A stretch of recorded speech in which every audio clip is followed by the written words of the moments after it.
awal pertama aku masuk sini kan ada ustazah aku yang kayak bimbing gitu, yang menerima aku sebagai pendaftaran anak baru. Bilangnya di pesantren itu awalnya tuh metodenya ngafal dulu, ngejar dulu 30 juz gitu, ngejar dulu 30 juz, baru wisuda, terus baru nanti mungkinin gitu. Nah, pas aku sekarang lagi ngejalanin, aku lagi ngejar tanpa ya paling murojaah ya istilah. Nah, terus ada perubahan dari metode ini tuh kayak gimana ya, bukan yang dari awal tapi tengah mau akhir gitu, pas aku jusnya lagi di mau di akhir gitu. Nah, jadi nanti metodenya itu suruh mungkinin, sedangkan kan dari faktor umur aku, GPL-nya nanti aku kuliah gitu kan, terus nanti wisudanya juga aku bingung kayak gimana gitu kan. Jadi aku kayak ini tuh suatu penekanan, jadi aku kayak selalu kayak bayang-bayang gitu. Itu aja sih. Jadi kayak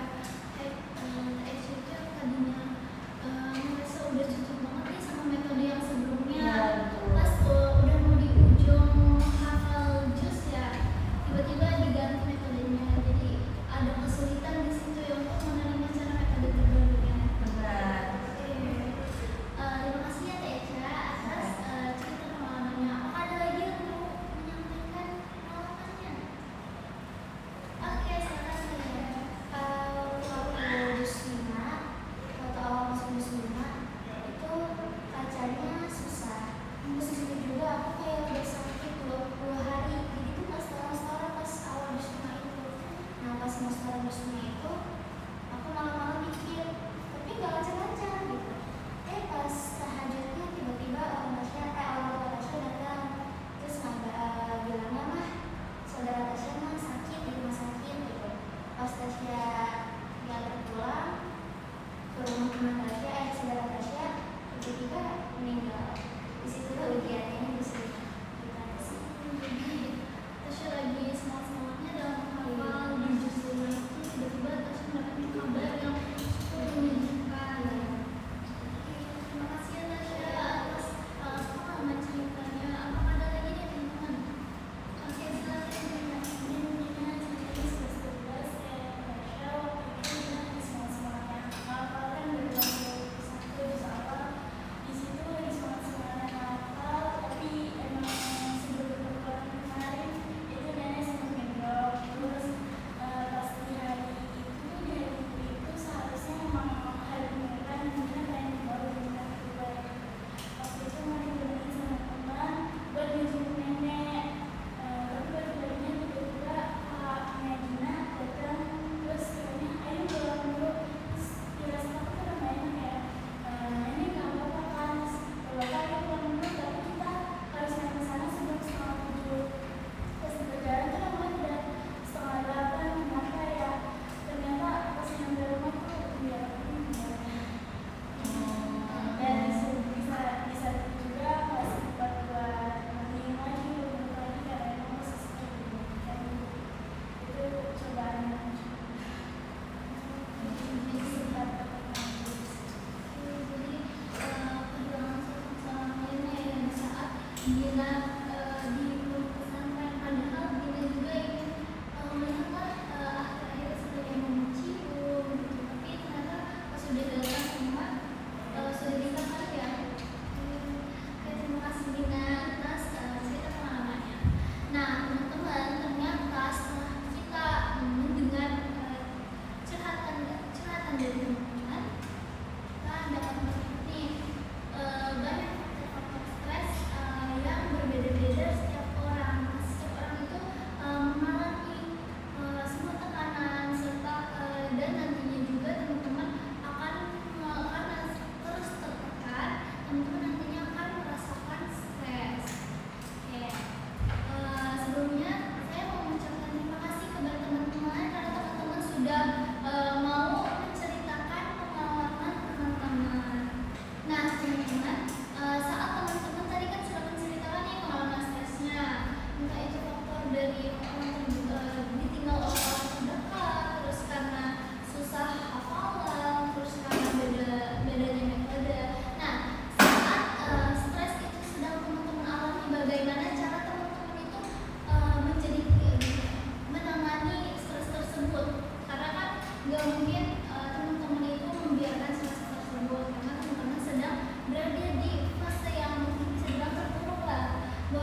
mungkin sama ya, nggak beda jauh ya.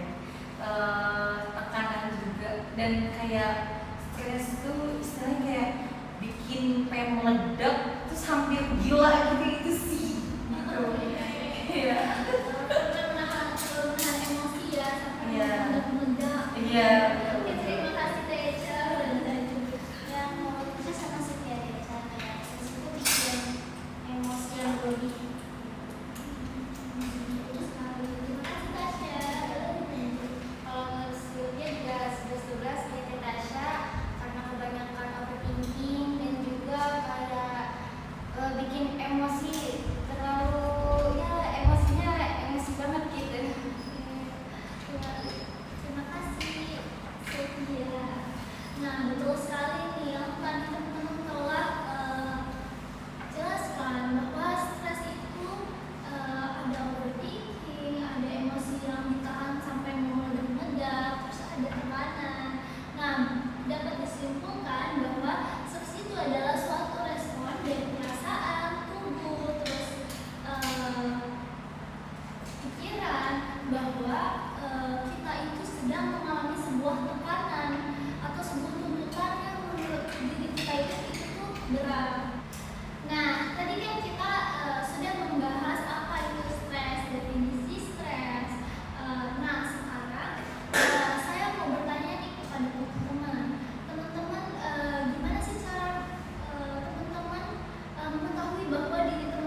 kayak gadis seperti sama ya kayak ceritanya gitu. Karena terlalu tertekan jadinya mau mengejar hafalannya. Oke, apakah ada lagi yang mau menyampaikan nih sisi positif dari stres itu?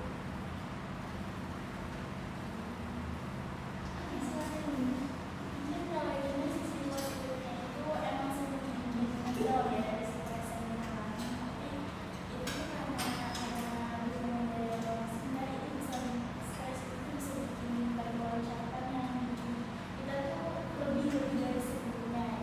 Oke, jadi dapat dukungan dari orang sekitar juga membuat kita jadinya lebih mau bersemangat untuk menjadi lebih baik lagi. Oke, terima kasih Tina.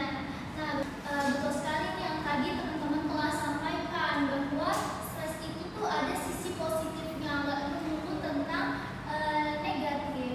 Nah, stres memang terbagi menjadi dua. Yang pertama namanya eustress. Eustress itu yang sudah kita bahas tadi barusan, bahwa stres itu adalah stres yang positif, dan ada namanya distress. Distress itu adalah suatu tekanan yang dimana itu memunculkan sebuah sisi negatif gitu. Nah, yang tadi yang sebelumnya yang sudah kita bahas. Oke, teman-teman, kayaknya nih dari teman-teman nih udah tidak bersemangat nih ya. Gimana kalau seandainya kita ice breaking terlebih dahulu ya? Mau nggak?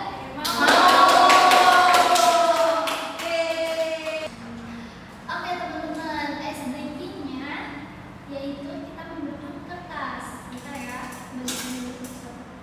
Nih, boleh bagian satu. Kosong teh. Iya, pasang dulu jam. Oke, sudah megang kertasnya nih? Ya. Oke, jadi saya minta teman-teman menuliskan faktor penyebab teman-teman saat ini kalau mengalami stres. Belakangan ini tuh teman-teman tuh stres karena apa? Nah, teman-teman tulis di kertas tersebut. Nanti jika sudah ditulis, teman-teman langsung sekopel-kopelnya gitu. Jadi kayak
Kalau aku nanganin stres tuh biasanya teriak.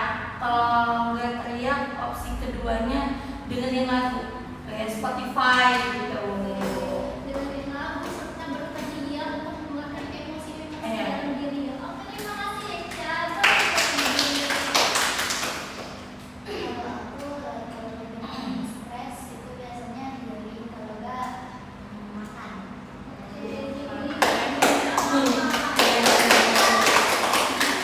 Boleh dilanjut? Kalau aku lagi stres, kan aku suka anak kecil, suka orang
lucu banget, gokil abis. Terus alasan tuh kayak jadi bisa nambah wawasan, bisa ngatasinnya, terus juga bisa nguapin di sini juga. Ya walaupun kita biasanya kayak mendem gitu aja sih.